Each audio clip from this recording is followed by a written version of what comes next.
Hey, it's me, Riz, and I heard from a good pal Goku that you guys really like manga. Well, guess what? So do I. So I figured it's only right that our story should start off with an angsty teen, a father, and Lord Frieza. Or Lord Frieza. For the first part of this manga review, aptly referred to as Freezer Day. So, without further ado, let's get into the first episode.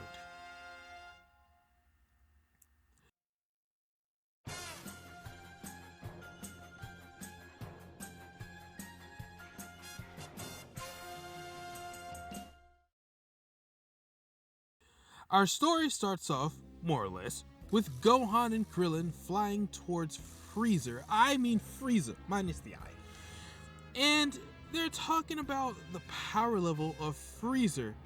And as we all know, power levels are bullshit.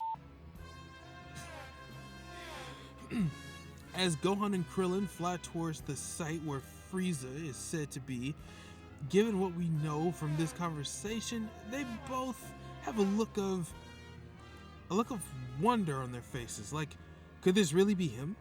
Or could it be someone else? Well, it looks like Krillin and Gohan's fears are true, as we see in the very next panel, Frieza's ship is approaching Earth. As Vegeta and co wait for his arrival, I will say I do love this scene and how it's done in the manga. As opposed to how it's done in the anime, the scenes were almost flipped with them showing Frieza's ship first and then the others. Whereas here, they're showing the ship first and then the others are gathering, which gives the reader a sense of dread. If you're reading this for the first time, or you've never ever seen Dragon Ball Z, at this point, who hasn't seen Dragon Ball or Dragon Ball Z? As the others are talking, I have to say, I love the break in tension here, as Bulma is basically living that YOLO life to the fullest. It's one of the things that I love most about Bulma in this arc. She's often used as comedic relief in some of, if not most, of the heavy lifting scenes, such as this, whereby all intents and purposes, everyone is going to fucking die.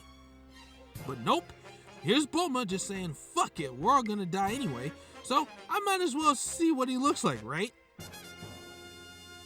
For the next few pages, we see everyone talking amongst themselves as some rivals turn bitter partners, join forces to team up against Frieza in what I can only assume would be a true last stand. Because in all honesty, they know they're fucked. Like, game over, man, we lose.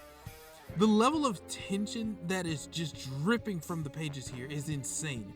I mean, none of them even suggest that they can win. It's almost like they're waiting for the inevitable end. The thing they feared most, the one who caused so much destruction, and the literal end of planet Namek is here on Earth, and is about to suffer the same fate. Frieza has finally made landfall, and now that he and his father, King Cold, have stepped out of the ship, Frieza proudly stands on Earth, talking out his plan as to how he will greet Goku, the Saiyan that he is eager for a rematch with. As Frieza calls out his soldiers, earlier in the scene, he even boasts that he could destroy the planet in less than the 3 hours it would take for Goku to arrive on Earth. But just as Frieza and his soldiers were about to set off on their conquest, a young man appeared before them. My final thoughts about this? Overall, this chapter was amazing. From the start of page 1, you could feel a sense of dread and hopelessness, as the Z fighters were there to try and stop Frieza, all the while knowing that there was a chance that they will in all likely, or in fact, die. Can't emphasize that enough. They will fucking die. I have to say, being a fan of the Android Saga and most of the cast, Trunks and Gohan being my main two favorites, this was a great setup and an almost reintroduction of Frieza.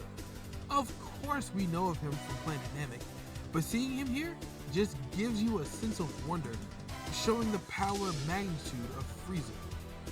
That being said, Tune in next time as we go through chapter 137 of Dragon Ball Z. Alright everybody, take care.